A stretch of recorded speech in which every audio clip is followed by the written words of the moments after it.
Section 4. Position of the Communists in relation to the various existing opposition parties.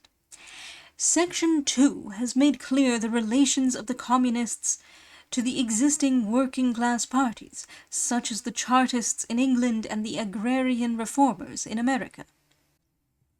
The Communists fight for the attainment of the immediate aims, for the enforcement of the momentary interests of the working class. But in the movement of the present, they also represent and take care of the future of that movement. In France, the Communists ally themselves with the Social Democrats against the conservative and radical bourgeoisie, reserving, however, the right to take up a critical position in regard to phrases and illusions traditionally handed down from the Great Revolution. In Switzerland, they support the radicals, without losing sight of the fact that this party consists of antagonistic elements, partly of democratic socialists in the French sense, partly of radical bourgeois.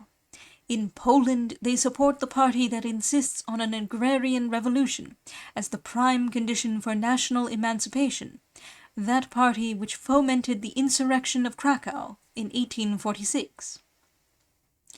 In Germany, they fight with the bourgeoisie whenever it acts in a revolutionary way against the absolute monarchy, the feudal squirearchy, and the petty bourgeoisie. But they never cease, for a single instant, to instill into the working class the clearest possible recognition of the hostile antagonism between bourgeoisie and proletariat, in order that the German workers may straightway use, as so many weapons against the bourgeoisie, the social and political conditions that the bourgeoisie must necessarily introduce along with its supremacy, and in order that, after the fall of the reactionary classes in Germany, the fight against the bourgeoisie itself may immediately begin.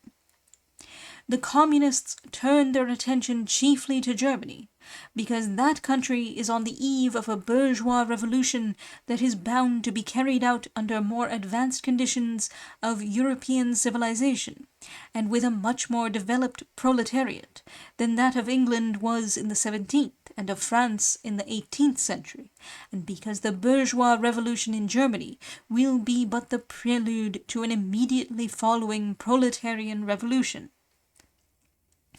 In short, the Communists everywhere support every revolutionary movement against the existing social and political order of things. In all these movements they bring to the front as the leading question in each, the property question, no matter what its degree of development at the time. Finally, they labor everywhere for the union and agreement of the democratic parties of all countries. The Communists disdain to conceal their views and aims. They openly declare that their ends can be attained only by the forcible overthrow of all existing social conditions. Let the ruling classes tremble at a communistic revolution. The proletarians have nothing to lose but their chains. They have a world to win. Working men of all countries, unite.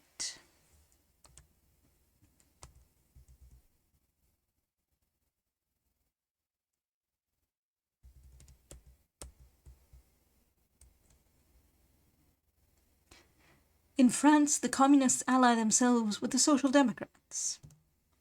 The party then represented in Parliament by Ledru Rollin, in literature by Louis Blanc, in the daily press by the Réforme. The name of social democracy signified, with these its inventors, a section of the Democratic or Republican Party more or less tinged with socialism.